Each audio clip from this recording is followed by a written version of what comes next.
Hello, everyone. It's Jody Blanco, and I am so honored and delighted to be with you.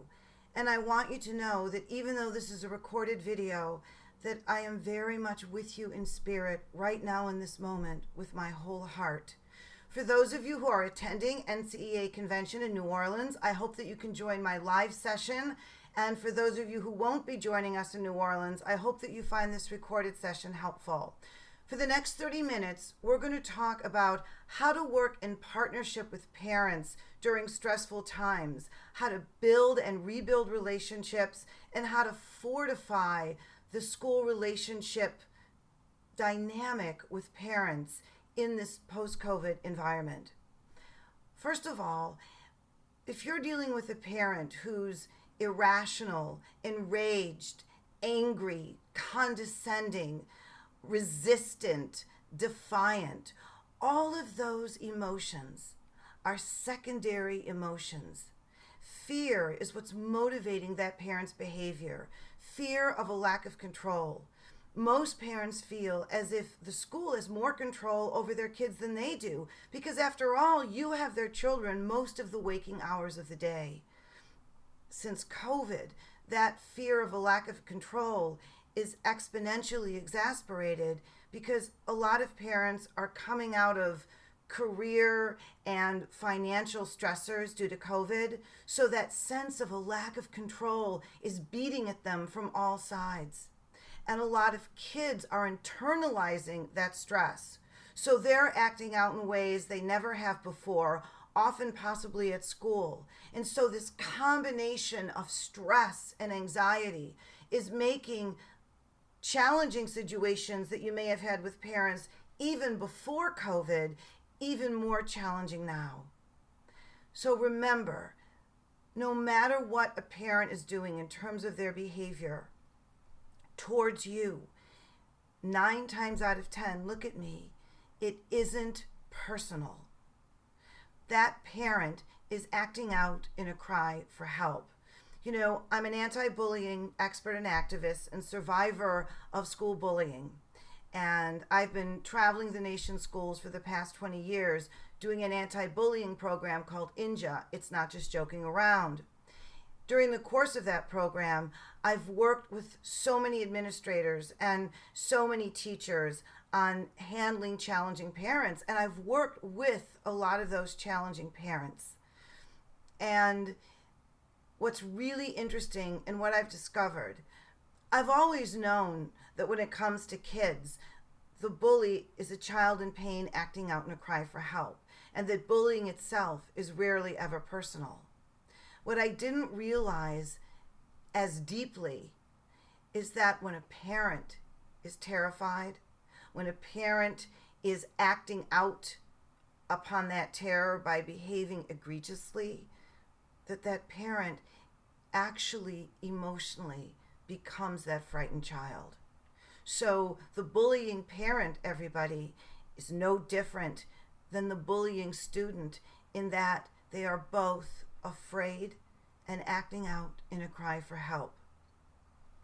So the first thing you need to do when dealing with this difficult or challenging parent is to find your center. The way you find your center is to access your compassion. So what I want all of you to do is I want you to think about a moment in your lives when you were really scared, when you really felt out of control. And I want you to recall the specifics of that moment. I want you to relive it enough that you can feel what it felt like when you were actually in it. Then I want you to jot a few notes in a notebook so that if you need to recall this moment again, you have these notes to assist in your recollection. And before you have to have an exchange with a potentially challenging parent, I want you to find a quiet spot. I want you to look at your note. I want you to close your eyes, and I want you to access that moment and the fear that it caused. It only takes about a minute. And then once you've accessed that fear, remind yourself, oh wow, that's what that parent feels too. And then I want you to breathe in trust and confidence like a white light, and I want you to breathe out your fear of how to deal with them, and breathe out your defensiveness, and breathe in trust and compassion. And then when you meet with this parent or even talk with this parent over the phone, the tone of your voice and your body language will have shifted. You may not be aware of it.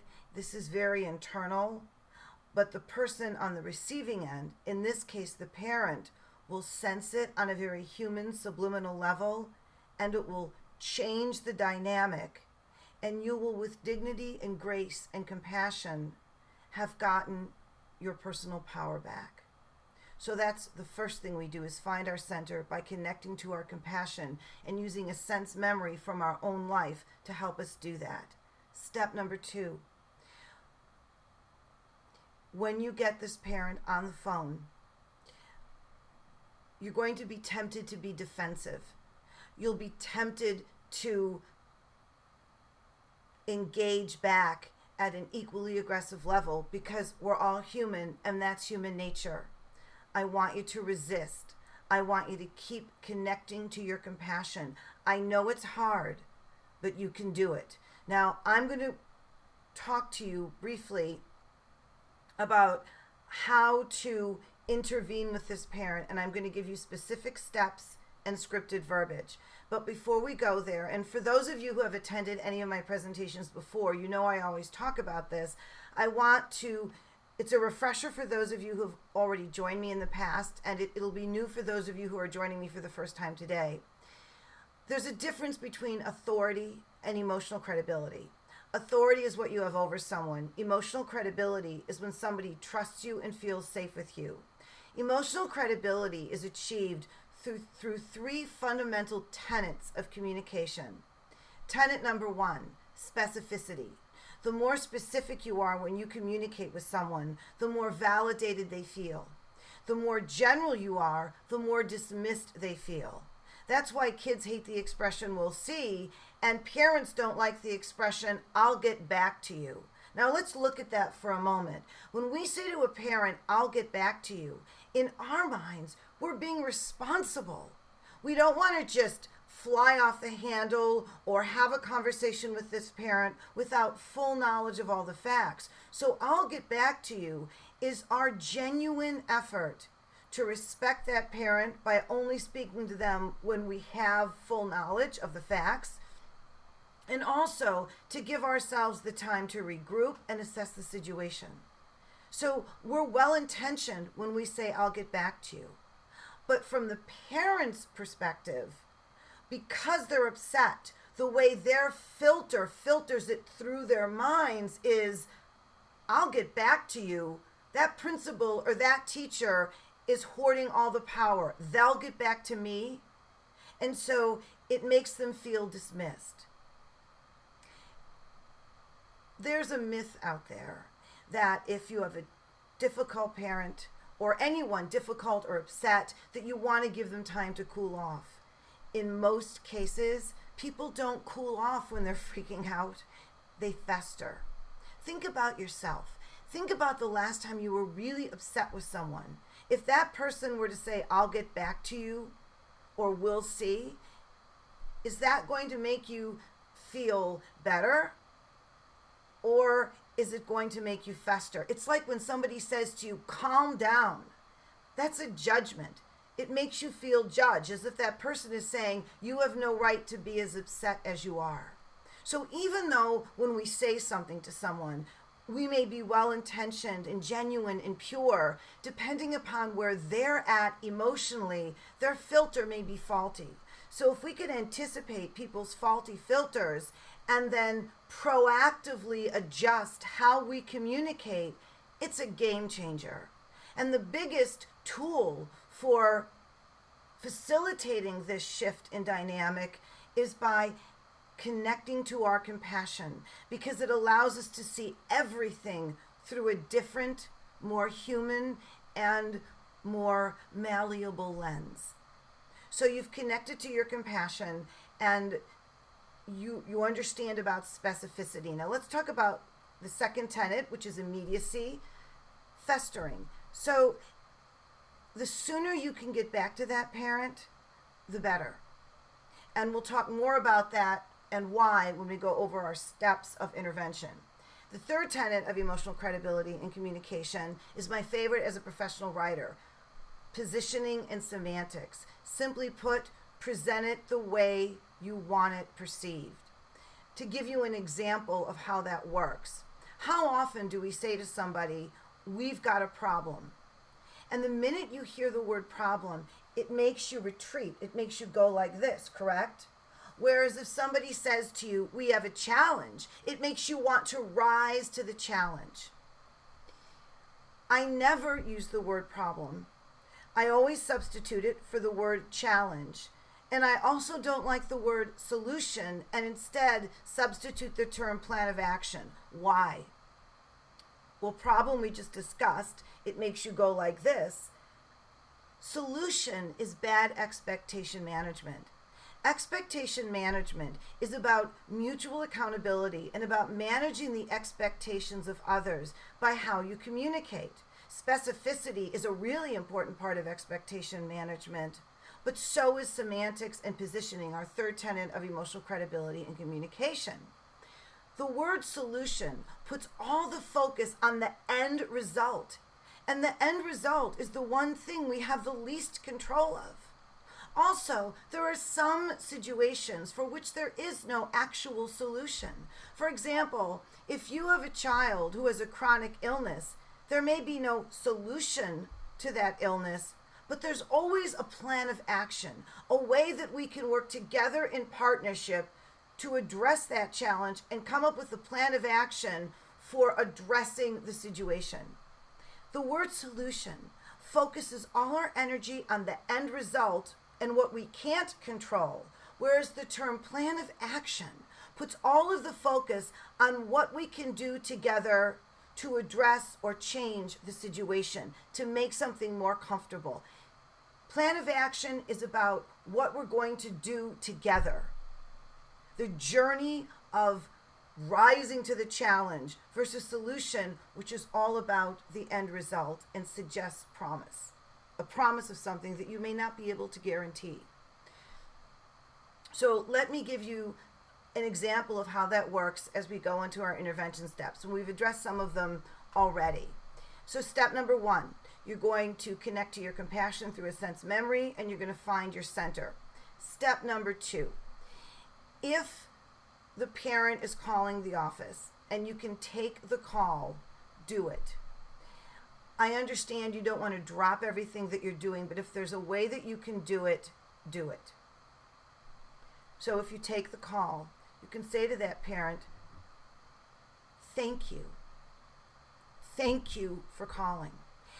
If they start to vent, I know it's going to be hard, but just let them vent. Sometimes, everybody, all a parent needs is to feel heard. That's it. Just let them vent. Now use your judgment. If they're bordering on offensive, then of course extricate yourself from the call. In most cases, they're just needing to be heard, needing to vent. So let them vent for a minute. They're going to have to take a breath. Even I, as a professional speaker, has to occasionally take a breath. So when they take a breath, say to that parent, "Thank you for feeling comfortable enough with me to be that open and honest. Thank you for feeling comfortable enough with me to be that open and honest." That will completely disarm and diffuse the situation. And that, by the way, is our second step. That's what it's called, disarming and diffusing. When you say, thank you for being so open and honest. Thank you for trusting me enough to be that open and honest with me. The subliminal message there is that, wow, you do feel comfortable enough.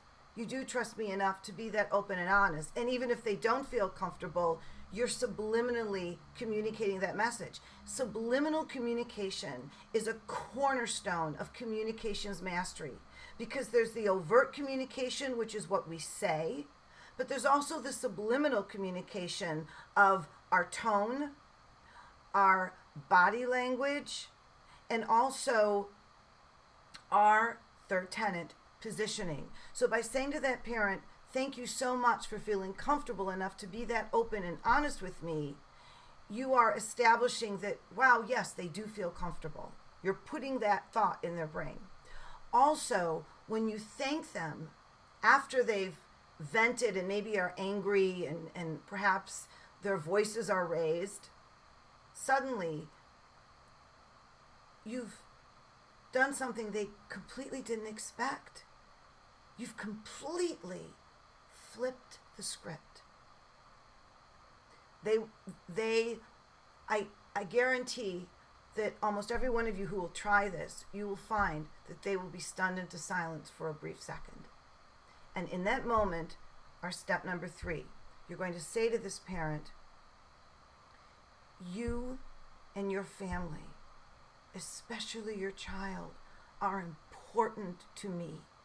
You're a priority to me. This challenge that you've brought to my attention deserves my full, undivided focus and attention. How soon may we meet to talk this through and work together in partnership on addressing this challenge? How soon may we meet to talk this through and work together in partnership on addressing this challenge? Now, often you'll have a parent who's demanding to see you right now. And the minute you put it back in their court, if you give them a sense that they're sharing in the power, that they're participating with you, some of that demandingness and some of that anxiety and need to control you will diminish. And that parent who was saying, I have to see you today, the minute you do that and say, how soon may we meet, that parent is likely to say to you, oh, well, the day after tomorrow or next week. Suddenly the urgency diminishes because they feel heard. They feel as if they're an emotional priority, which is what the immediacy tenet number 2 of emotional credibility and communication is all about. Immediacy, everybody, that tool makes people feel as if they're an emotional priority. Next step, you say to, when the parent tells you when they can meet, the next thing you want to do on this phone call is discuss how much time you're going to allocate for this meeting.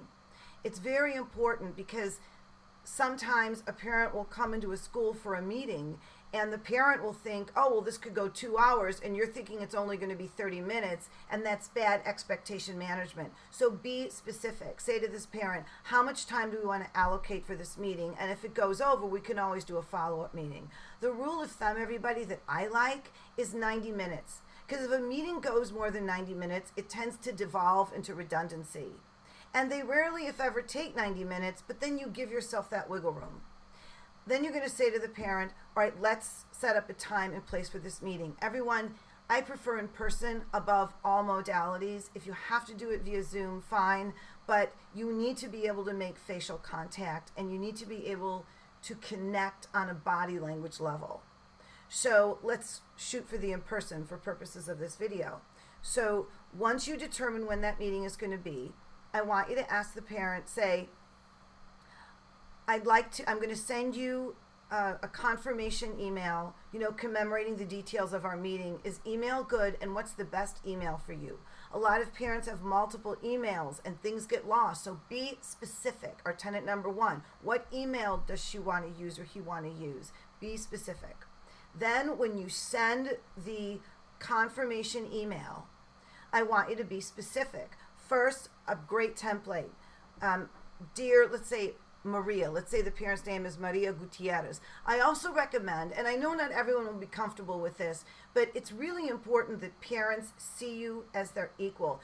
Whether you're a principal or a teacher or a counselor or a superintendent, I always think it's best that parents are on a first name basis with the adults at the school because it facilitates this feeling of equality. And the more equality that's felt, the more mutual respect can be facilitated. If you're more old-fashioned and not comfortable with that, or that's just not part of the culture of your school, that's okay.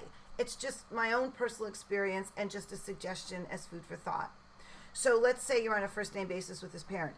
Dear Maria, first line, thank you so much again for feeling comfortable enough with me to be that open and honest. I'm so looking forward to meeting with you and working together in partnership to address this challenge together and come up with a plan of action. Below are the details for our meeting. Then I want you to list it specifically, the day and the date, not just the date, put the day and the date together so there's no confusion.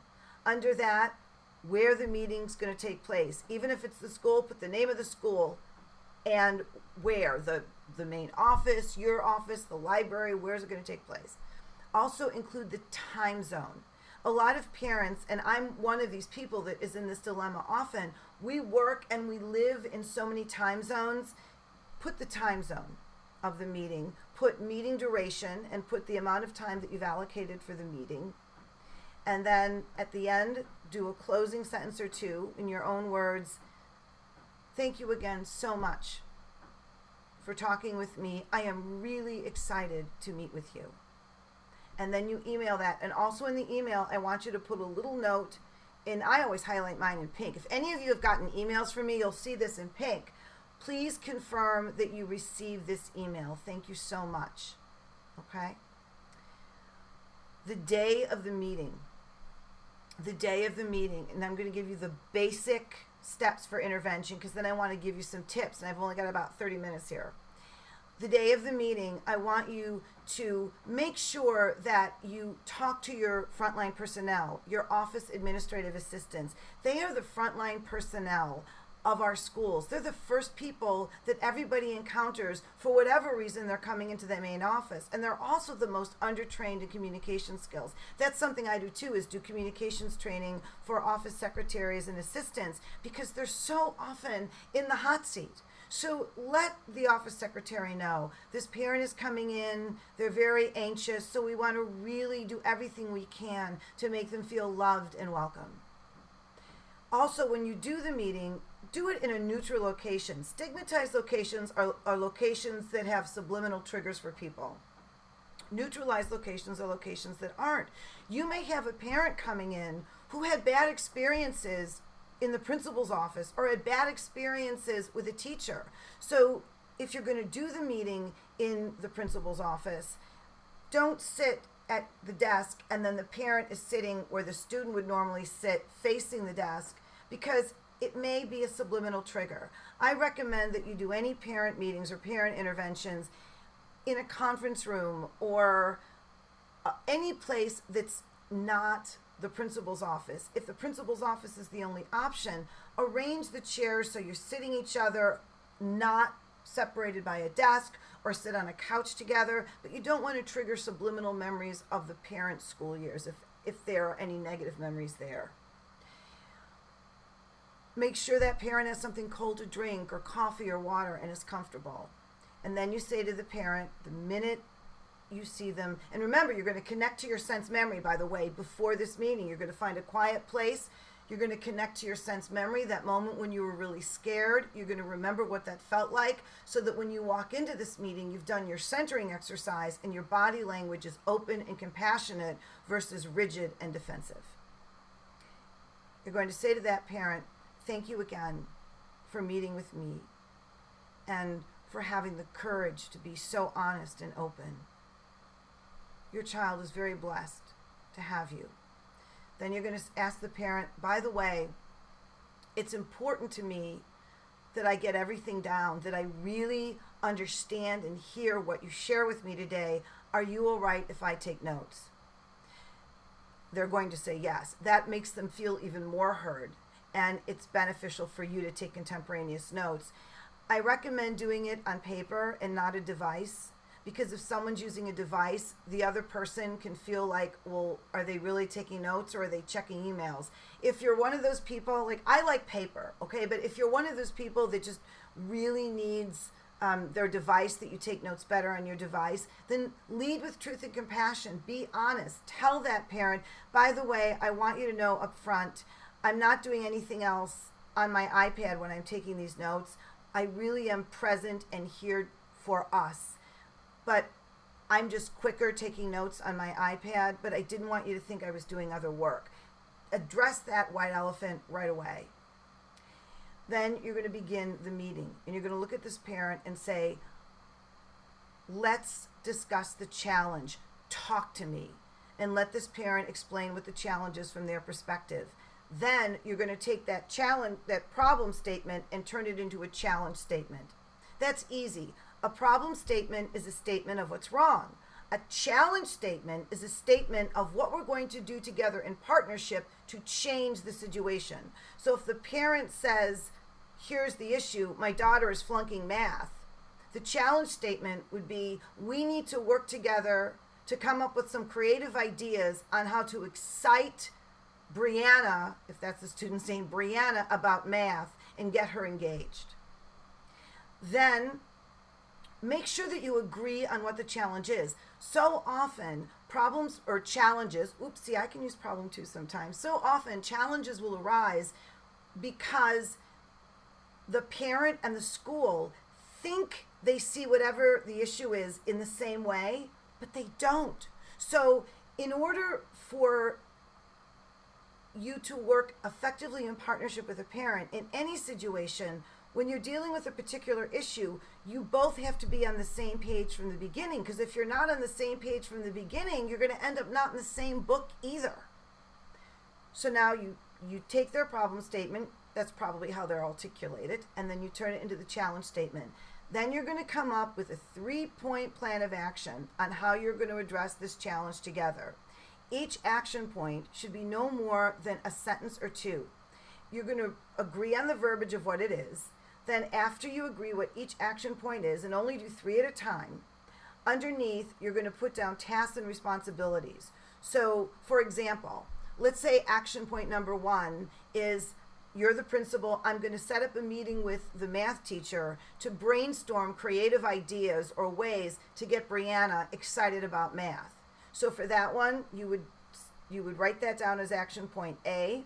Then underneath you would put tasks and responsibilities, and you put your name as principal, and then the teacher's name, because you and the teacher would be the ones involved in that action point. Then you do 2 more action points that you agree on, and then after you've determined what those 3 action points are going to be, then you're going to do what I like to call the expectation management strategy, meaning the nudge strategy. One of the biggest complaints I get from parents is that they'll have a meeting with a school, or they'll talk to a school and nothing ever gets done, or they feel like they just can never get a response. So parents always know what the school expects of them, but they need to know what they can expect of the school in communication circumstances. So say to that parent, okay, now let's come up with a follow-up strategy, and then determine what your strategy is going to be. Are you going to email each other once a week, and you're going to give updates to one another, and then maybe you do a phone call every other week to bring each other up to speed? Hypothetically, let's say that's your follow-up strategy. Make sure that you discuss it and that you include that in your email correspondence. We'll talk about that in a sec.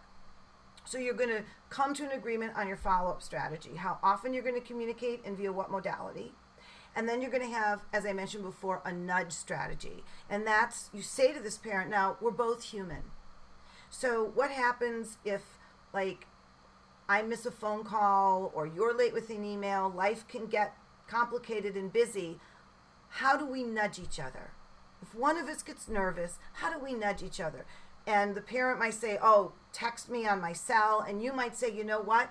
Best thing to do is call the office secretary, because she can find me wherever I am. You guys determine what the nudge strategy is going to be. So you have that comfort that if somebody is anxious, the other one feels okay nudging them, because you haven't met the expectations of whatever your follow-up strategy is. So it's a gentle, dignified, loving way to facilitate mutual accountability, because you agree in advance what your follow-up is going to be, and what to do if somebody misses the mark, because we're all human. Then you say to the parent at the end of this meeting, you reiterate it, thank you again for feeling comfortable enough with me to be so open and honest.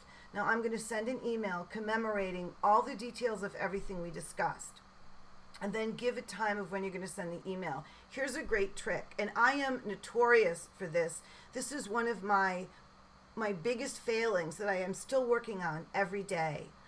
I'll be so earnest and want to get someone something that they ask for, whether it's a written supplement to a professional development I do or whatever it might be, that I'll say, oh, I'll get that to you in 2 days.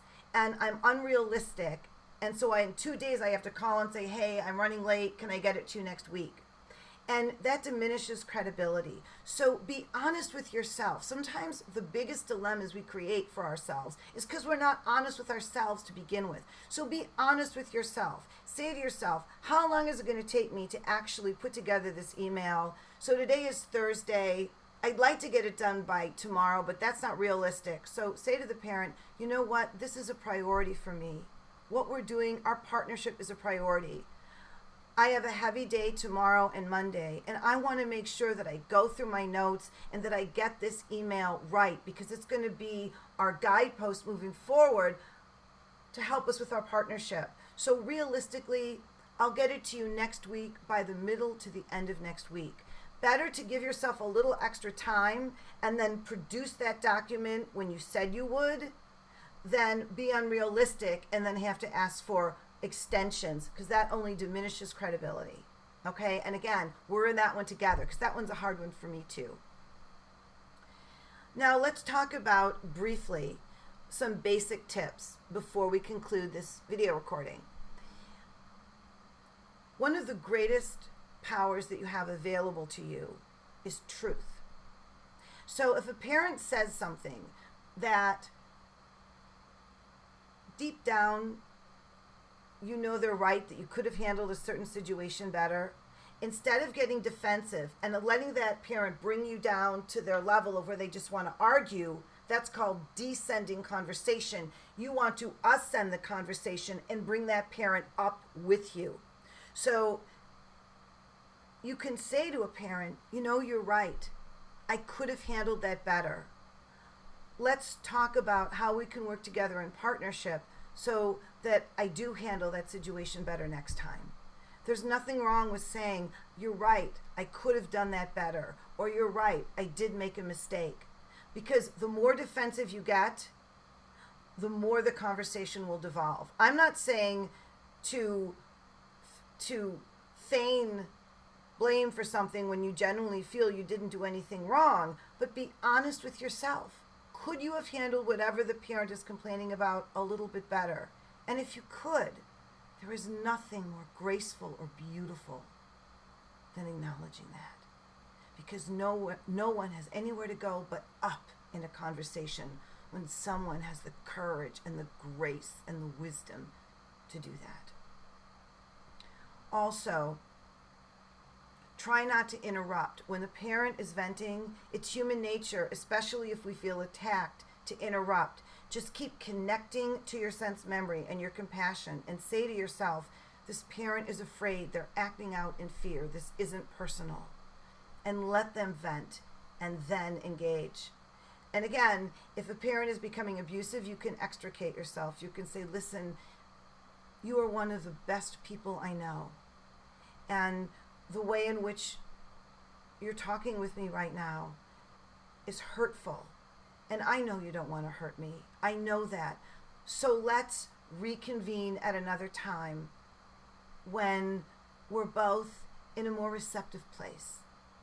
Or some such language that's gentle and honest that allows you to extricate with dignity. A couple of other tips before we conclude. A lot of parents in the wake of COVID, I'm hearing from principals and teachers that there are some parents who always had great relationships with their schools, and suddenly, since COVID, those relationships have been strained. One of the ways to rebuild and restore relationships is to have regular initiatives that allow parents to focus on the positives that the school is doing and not just put all of their energy into venting about the negatives. So for example, maybe each week you ask teachers and students for funniest moment in the classroom, most humorous moment in my classroom, or most moving moment in the classroom, or my favorite accomplishment this week. And maybe people can post videos and do little stories, and you have a page on your website where teachers and even students can post things, or classrooms can post new posts every single week. And then maybe every Friday, an email goes out to all the parents with a link to this page so that they can see the wonderful, whimsical, joyous things that are going on in the school, and it sort of shifts the focus away from the negative stuff. And lastly, if you're a principal and a parent is gunning for a teacher, and if you're a teacher and a parent is gunning for you, and they contact the principal first and they make you feel blindsided because they didn't talk to you first, whatever your role is at the school, and you've got that situation where a parent is gunning for a teacher, principals, before you set up a meeting between the parent and the teacher, meet with the parent first, make sure you understand it from their perspective, meet with the teacher alone, make sure you understand it from her perspective, discuss with the teacher how you're going to address the situation, how you're going to position your approach, and make sure that the teacher feels like you have their back. So that when you go into that meeting, the parent will feel heard and understood, the teacher understands how to position it, they understand what the objective of the meeting is, and they feel that you, the principal, has their back. Conversely, if you're the teacher, talk with your principal. Say, okay, this is my perspective. And when you have that conversation with the principal, lead with the positive. Say, Brianna is such a wonderful student, and this is what I'm so proud of that we've accomplished together. Here's my perspective on the challenge that our mother has brought forth. So let's you and I brainstorm on how we're going to address it together in this meeting with the mom. I want to know how to be the best I can be. So that principals, if the teacher is sort of coached a little bit on communications fundamentals and positivity, and if the teacher feels that you, the principal, has their back, and if the parent feels heard, then the meeting with all three of you, and you can bring the student in after the adults have found consensus, that meeting, there's real possibility for the facilitation of healing and growth. But if a principal or an administrator does a meeting with everybody involved without meeting them individually first, you run the risk of no one feeling supported. And lastly, I hope that you will join me for my live session at convention. Those of you who will be attending will be going a lot more in detail with all of these tools and practices and strategies, and because it's a workshop, you'll get an opportunity to practice the skills in real time, to practice diffusion, disarming and diffusing, to practice turning problem statements into challenge statements, to practice coming up with succinct plan of action points, to practice dealing with someone who's attacking you verbally, to practice connecting to your compassion. You'll be able to practice with me and practice with each other. Everybody, whether you're a teacher, a principal, a superintendent, a counselor, a school nurse, a school librarian, a school social worker, whatever role you play in the school, thank you for loving kids. You are each and every one of you guardian angels. And I hope to see you soon.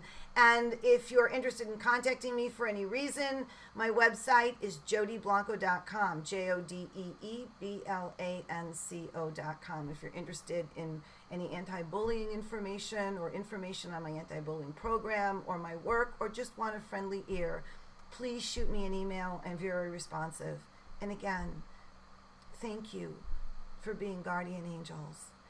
Every single student whose lives you touch, they are blessed to have you.